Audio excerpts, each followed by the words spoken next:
À une époque où le monde se prosternait devant l'un des hommes les plus puissants de l'histoire, Marc Aurèle a choisi une voie remarquable. Contrairement à la plupart des empereurs romains qui l'ont précédé, il a refusé les plaisirs faciles tels que les orgies de vin et la cruauté des jeux du Colisée. Au lieu de cela, Marc Aurèle s'est engagé dans une mission plus importante, une tâche qui lui a été confiée par le destin, servir l'humanité. Son dévouement à cet objectif était immense, ce qui l'a amené à remettre en question la valeur de nombreuses choses qui sont souvent surestimées dans notre société. La vie nous assène des coups douloureux lorsque nous nous inquiétons de ceux qui échappent à notre contrôle. À ce moment-là, nous laissons ces inquiétudes nous manipuler comme des marionnettes, tout en reprochant aux manipulateurs de tirer nos ficelles. En réalité, c'est nous-mêmes qui leur avons accordé ce pouvoir. Le tournant se produit lorsque nous décidons de ne plus nous soucier de ces influences extérieures. C'est alors qu'elles perdent de leur emprise sur nous et que notre paix intérieure se renforce. Pour Marc Aurèle, cette capacité à ne pas se laisser perturber par l'incontrôlable était essentielle pour faire face aux énormes responsabilités de l'empereur, lui permettant de se concentrer sur la mission qu'il croyait avoir reçue des dieux. Pour Épictète, il s'agit de liberté. Pour certains, c'est le moyen de donner la priorité à des objectifs significatifs, tandis que pour d'autres, c'est la voie vers une vie heureuse et insouciante. Dans ce jeu de la vie, la clé n'est pas de laisser des cordes invisibles contrôler notre destin, mais de prendre le contrôle de nos propres cordes et de danser au rythme de notre propre mélodie.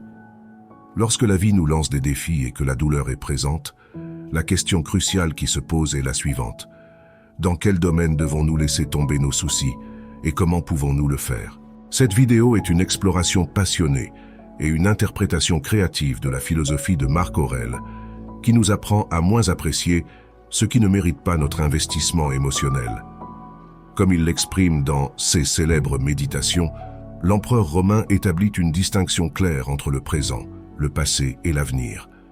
Pour chacune de ces catégories, il partage des idées précieuses sur la façon dont nous nous accrochons souvent de manière excessive, inappropriée ou à des choses qui ne méritent tout simplement pas notre attention. En commençant par l'avenir, comme l'a dit le philosophe Sénèque, nous souffrons souvent plus dans notre imagination que dans la réalité de notre vie. Cette perspective suggère qu'une grande partie de notre souffrance provient de nos pensées et de nos inquiétudes à propos de l'avenir, ce qui peut être en fin de compte la source principale de notre tourment émotionnel.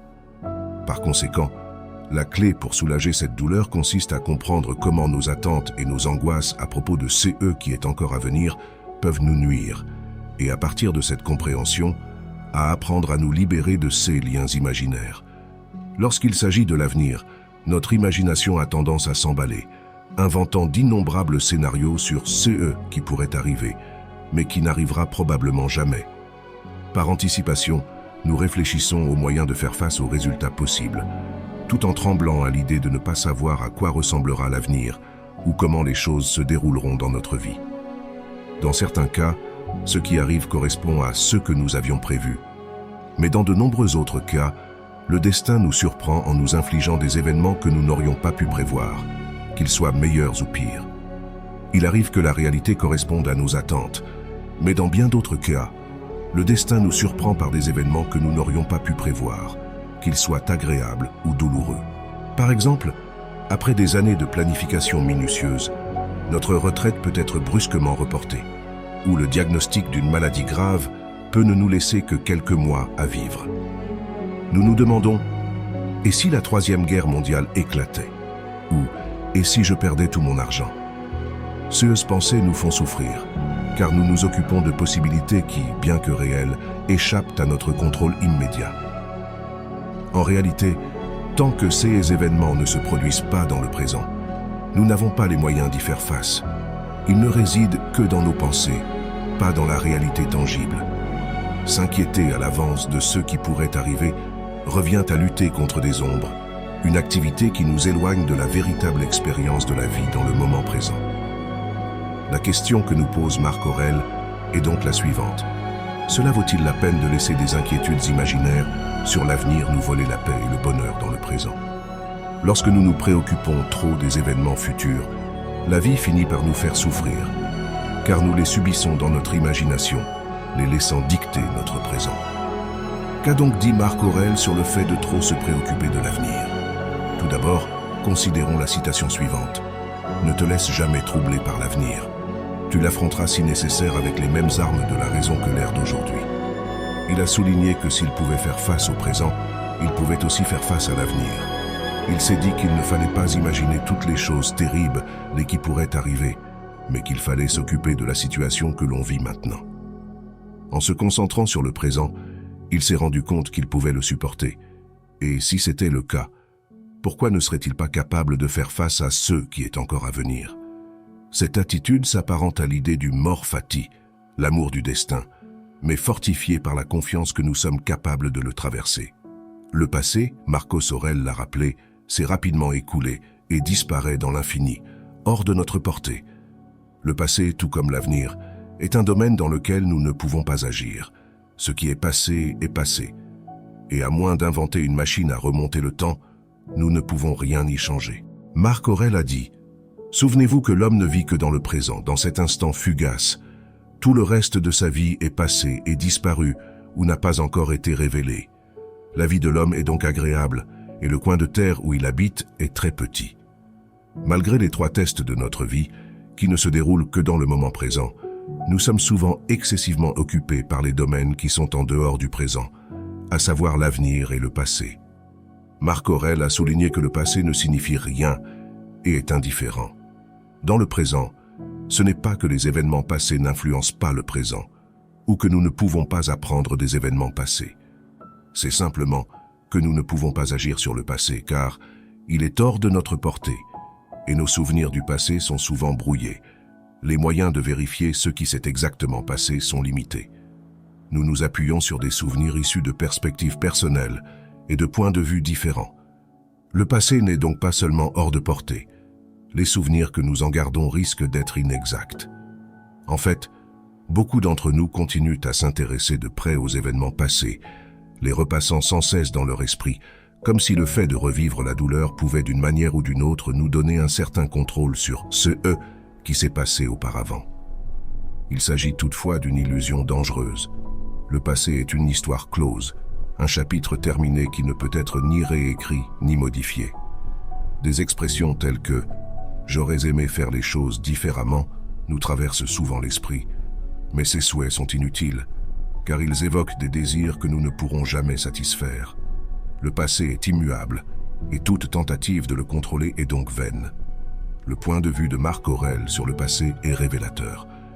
Il ne se concentre pas sur les événements passés eux-mêmes, mais plutôt sur sa propre réaction à ces événements, ce qui ne dépend pas de nous. C'est la nature de ces événements qui peut avoir été une enfance difficile, des amitiés brisées ou des entreprises ratées. Pour lui, ce qui compte vraiment, c'est la manière dont nous choisissons de gérer ces expériences. Marc Aurèle disait « En matière de fortune, ce n'est pas ce qui est arrivé qui compte, mais la manière dont nous y réagissons. Si le présent ne nous ébranle pas et que l'avenir ne nous effraie pas, nous pouvons faire face à n'importe quelle adversité. » En d'autres termes, il reconnaît que les événements négatifs peuvent arriver à tout le monde, mais que tout le monde n'a pas la capacité de les affronter avec force et sérénité.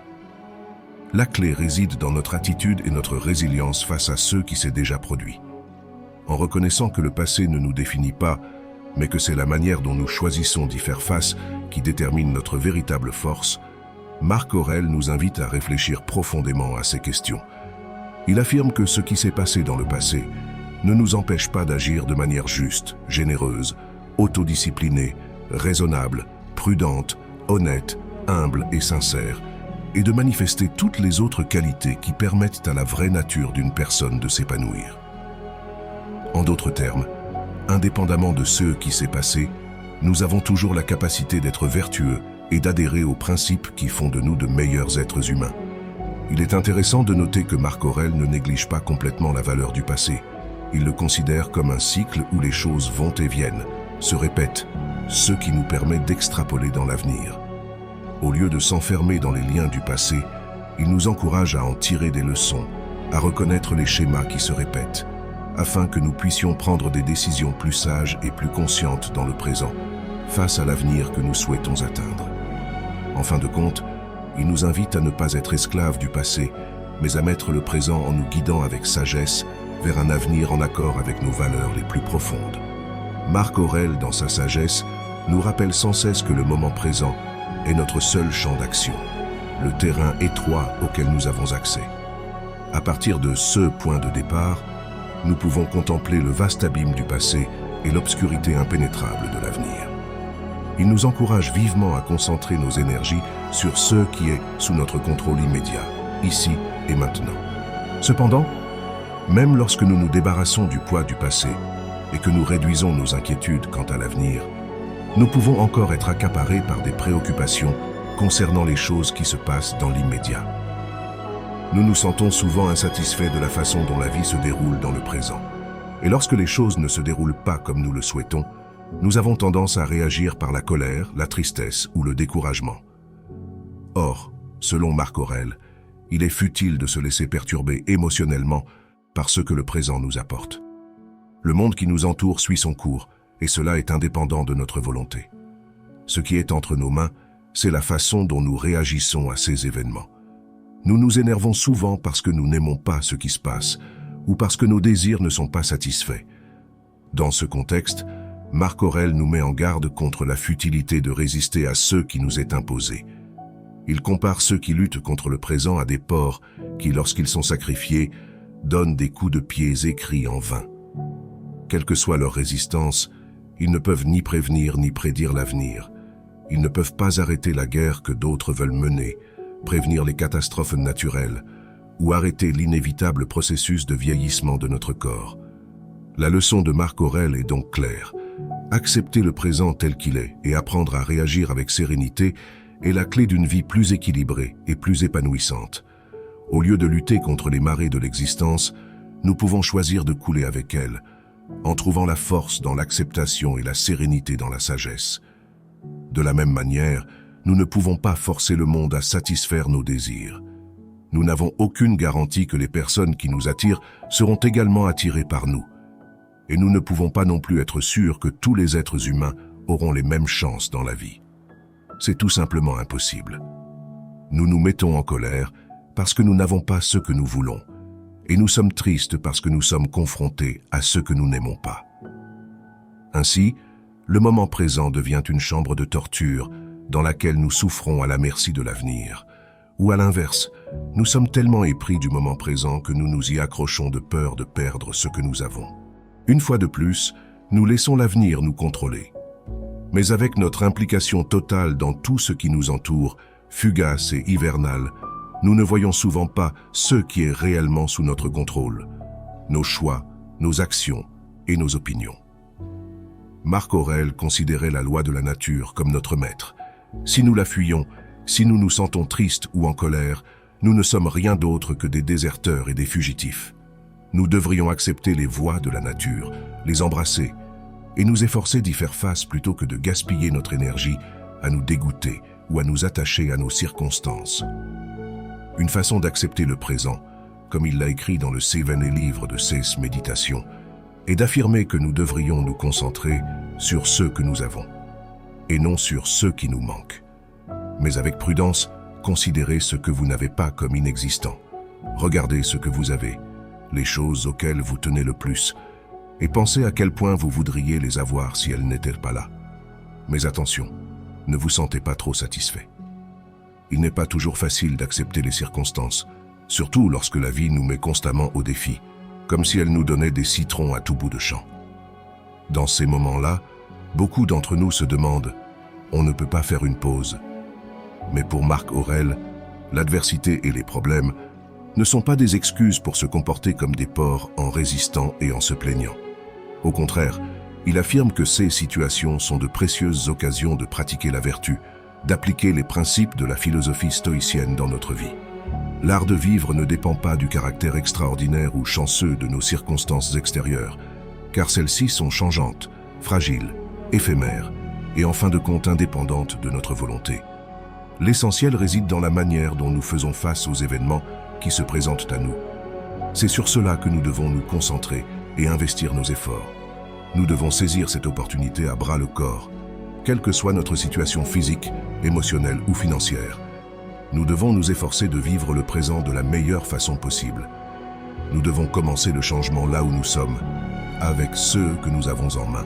Il est essentiel de faire le premier pas, sans se laisser distraire par le regard des autres, l'avenir ou le passé. Concentrez-vous sur ceux qui se trouvent devant vous et faites simplement le premier pas. N'oubliez pas que la motivation peut fluctuer au fil du temps, mais la clé est la persistance et la cohérence dans tout ce que vous faites. Avec de la détermination et de la persévérance, vous pouvez obtenir les résultats positifs que vous souhaitez pour votre vie. Restez concentré sur le présent, là où vous pouvez agir, et continuez à aller de l'avant, car c'est ainsi que se produisent les vrais changements. Merci infiniment d'avoir regardé cette vidéo. Si vous l'avez appréciée, n'oubliez pas de vous abonner et de nous laisser votre avis en commentaire. Nous souhaitons vous revoir bientôt. Surtout, n'oubliez pas, vivre stoïquement, c'est vivre sereinement.